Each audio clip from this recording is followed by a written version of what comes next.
हे बघा, याला म्हणतात खुसखुशीत शंकरपाळे। किती छान लेयर्स असणारी आणि अगदी टम्म फुगलेली ही गोड शंकरपाळे अगदी बिस्किटासारखी खुसखुशीत झाली। तर तुम्हालाही खुसखुशीत शंकरपाळे बनवायची आहे तर मी इथे सांगितलेले प्रमाण अचूक वापरा। म्हणजे तुम्ही अगदी नवीन करत असाल तरीसुद्धा जास्त तेलकट न होणारी, तेलामध्ये न विरघळणारी ही शंकरपाळे अगदी परफेक्ट करू शकाल।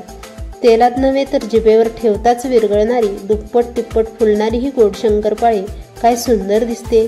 मी एक तोडूनही दाखवते, अगदी बिस्किटापेक्षा सुद्धा जास्त खुसखुशीत झाले। तुम्ही बघू शकता, रेसिपी अगदी सोपी आहे। तर चला करूयात अर्धा किलो मैद्याची खुसखुशीत खारीसारखी लेयर्स असणारी ही गोड शंकरपाळी। नमस्कार, मी दीक्षा रेसिपी मराठीमध्ये मी तुम्हा सर्वांचं मनापासून खूप खूप खूप स्वागत करते। तर आज आपण बघणार आहोत अर्धा किलो मैद्याची खुसखुशीत अशी खारीसारखी होणारी शंकरपाळी। तर त्यासाठी मी इथे अचूक प्रमाण दिले आहे। वजनी आणि वाटीचे दोन्ही प्रमाण मी इथे सांगितले आहे। तुम्ही जसे तसे ते वापरले तर तुमची शंकरपाळी कधीच फसणार नाही। चला तर मग जास्त वेळ न घालवता आपण या आपल्या खुसखुशीत रेसिपीला सुरुवात करूया। सर्वात प्रथम आपण शंकरपाळीसाठी लागणारे साहित्य काय घेतलंय ते बघूयात। इथे मी अर्धा किलो मैदा घेतला आहे, 125 ग्रॅम पिठी साखर घेतली आहे आणि 125 ग्रॅम साजूक तूप घेतलं आहे। तुम्ही त्या तुपाऐवजी त्याच प्रमाणात वनस्पती तूपही इथे वापरू शकता आणि चिमूटभर मीठ घेतलेलं आहे आणि थोडंसं पाणी घेतलेलं आहे। तुम्ही जर दूध वापरणार असाल तर 125 ग्रॅम तुम्ही दूध घ्या। झालं आपलं वजनी प्रमाण। आता आपण वाटीचं प्रमाण बघूयात। आपण इथे 4 वाटी मैदा घेतलाय, पाऊण वाटी पिठी साखर, त्यासाठी अर्धी वाटी साजूक तूप घेतलंय आणि पाणी घेतलंय। तुम्ही इथे जर दूध वापरणार असाल तर अर्धी वाटी दूध वापरा आणि इथे चिमूटभर मीठ लागणार आहे। सगळ्यात प्रथम आपण आता इथे एक मोठं भांड घेणार आहोत आणि त्यामध्ये आपला हा मैदा छान असा चाळून घेणार आहोत। मैदा छान चाळून घ्या। त्यानंतर आपण याच्यामध्ये हे पहा, आपला मैदा छान असा चाळून झालाय। सगळ्यात महत्वाचं ते म्हणजे तुपाचं मोहन। तुपाचं मोहन जर परफेक्ट असेल तर आपली शंकरपाळी तेलामध्ये विरघळणार नाही, जास्त तेल पिणार नाही आणि शंकरपाळी तेलकटही होणार नाही। अगदी बिस्किटासारखी खुसखुशीत आणि खारीसारखी लेयर्स असणारी आपली ही शंकरपाळी तयार होईल। आता मी इथे मैद्यामध्ये चिमूटभर मीठ घालून घेणार आहे आणि छान असं कडकडीत तुपात तयार करून घेणार आहे। तूप इथे छान गरम झालं आहे। तूप गरम झालं की नाही हे कसं ओळखायचं तर त्यावरती चिमूटभर मैदा असा भुरभरायचा। हे बघा, तो पटकन फुलून वर आला म्हणजेच आपला तूप चांगलं गरम झालं आहे। आता हे तूप आपल्याला मैद्यामध्ये घालून घ्यायचं आहे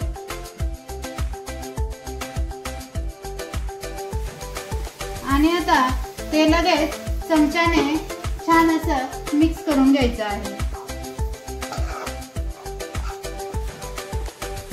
एकाच जागेवर जर तूप राहिलं तर तो मैदा करपू शकतो, कारण मैदा हा खूप नाजूक असतो। त्यामुळे तूप मैद्यामध्ये चांगलं मिक्स करून घ्या। थोडंसं कोमट झालं की हाताने असं व्यवस्थित चोळून चोळून मैदा मिक्स करून घ्या। आता हे बघा, तूप मैद्यामध्ये छान मिक्स झालं आहे। तुम्ही बघू शकता मैद्याचा छान असा मुठ्ठा तयार होतोय। हे पहा, बघा किती छान मुठ्ठा तयार होतोय। याचाच अर्थ आपलं तुपाचं मोहन मिक्स झालं आहे। आता त्यामध्ये आता पिठी साखर घालून घेणार आहोत आणि हे पुन्हा एकदा छान असं मिक्स करून घेऊया। आता इथे मी पिठी साखर छान अशी मिक्स करून घेतलेली आहे। आपण थोडं थोडं पाणी घालून ही कणिक आपण भिजवून घ्यायची आहे। जास्त पाणी एकदाच घालू नका, नाहीतर आपली कणिक पातळ होऊ शकते। कणिक भिजवताना जास्त पातळ करू नका, ही घट्टच असायला हवी। जर तुम्ही पातळ केली तर आपली शंकरपाळी खुसखुशीत अशी होणार नाही। अशा पद्धतीने आपण हे पीठ छान असं मळून घेतलं आहे। हे बघा, घट्टच आहे अशा पद्धतीने तुम्ही हे पीठ मळून घ्या आणि ते 1-2 मिनिटं बाजूला ठेवून द्या। पीठ मळून झालं की ते भिजत न ठेवता लगेच लाटायला घ्यायचंय, नाही तर तुम्ही जास्त वेळ ठेवलं तर लाटताना आपल्याला त्रास होतो, कारण त्याच्यामध्ये आपण तूप वापरले आहे। आता आपण भिजवलेल्या पिठाचे समान आकारामध्ये गोळे करून घेणार आहोत। गोळे थोडे मोठेच करून घ्या, कारण आपण ते जाडच लाटणार आहोत। पोळी जर पातळ लाटली तर शंकरपाळी आपली खुसखुशीत होणार नाही आणि जाड लाटली तर आपली शंकरपाळी छान खुसखुशीत तर होईलच, पण दुप्पटही फुलेल आणि त्याला लेयर्सही छान सुटतील। आता ही पोळी लाटून झाली आहे। साधारणतः ही पोळी 1 इंच इतपत मी जाड ठेवलेली आहे, तुम्ही बघू शकता। आता आपण ही पोळी कट करून घेणार आहोत। त्याआधी आपण याला चौकोनी आकार देऊन घेऊया, म्हणजे कट करताना आपल्याला ती सोपी जाईल। तुम्ही तुमच्या हिशोबाने तुम्हाला कोणत्या आकारामध्ये आवडते त्या आकारामध्ये तुम्ही कट करून घ्या। इथे मला चौकोनी आकार आवडतो म्हणून मी चौकोनी आकारामध्ये कट करून घेणार आहे। हे बघा, मी इथे चौकोनी आकारामध्ये आपली शंकरपाळी कट करून घेतलेली आहे। तुम्ही बघू शकता इतपत जाड मी शंकरपाळी ठेवलेली आहे। काय छान दिसते नाही शंकरपाळी। आता हे आपण एका ताटामध्ये काढून घेणार आहोत।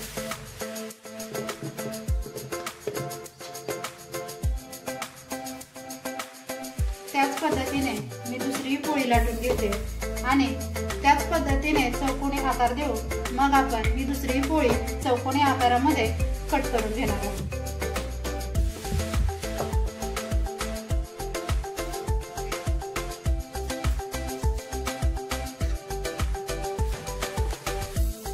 आपल्या शंकरपाळ्या छान अशा सगळ्या कट करून झालेल्या आहेत। आपण आता ते तळून घेऊया। तेल तापत ठेवले आहे।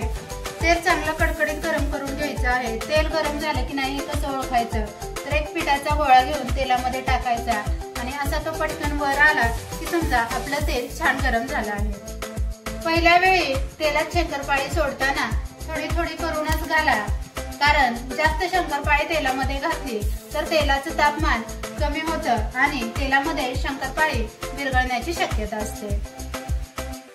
त्यामुळे पहिली बॅच थोडी थोडी करून तळून घ्यायची आहे। जेव्हा आपण शंकरपाळी तेलामध्ये टाकतो तेव्हा त्याला लगेच टच करायचं नाही। तुम्ही जर लगेच हलवायला गेला तर शंकरपाळी तुटू शकतात, कारण त्या तेलामध्ये सोडल्या की त्या मऊ पडतात। म्हणून अशा गोल गोल फिरवत आपली शंकरपाळी एकसारख्या रंगावरती तळून घ्यायची। बघू शकता आपल्या शंकरपाळीला छान असे लेयर्स आलेले आहेत। हे बघा काय सुंदर दिसते नाही शंकरपाळी, कुठेच तुटलेली नाही, तेलामध्ये विरघळलेली नाही, जास्त तेलकटही नाही, म्हणजेच आपली शंकरपाळी अगदी परफेक्ट अशा झाल्या आहेत। अशाच पद्धतीने सगळ्या शंकरपाळ्या आपण तळून घेणार आहोत। अशाच पद्धतीने आपण दुसरी बॅचही तळून घेणार आहोत। किती छान लेयर दिसतात ना। आपण आता हे काढून घेऊया। हे पहा, मी सगळ्या शंकरपाळ्या या पद्धतीने तयार करून घेतल्या आहेत। तुम्ही बघू शकता काय सुंदर दिसत आहेत ना या शंकरपाळ्या। बघा किती छान लेयर्स आले। तुम्हाला मी एक फोडूनही दाखवते। हे बघा अगदी खुसखुशीत झाल्या आहेत आपल्या या शंकरपाळ्या।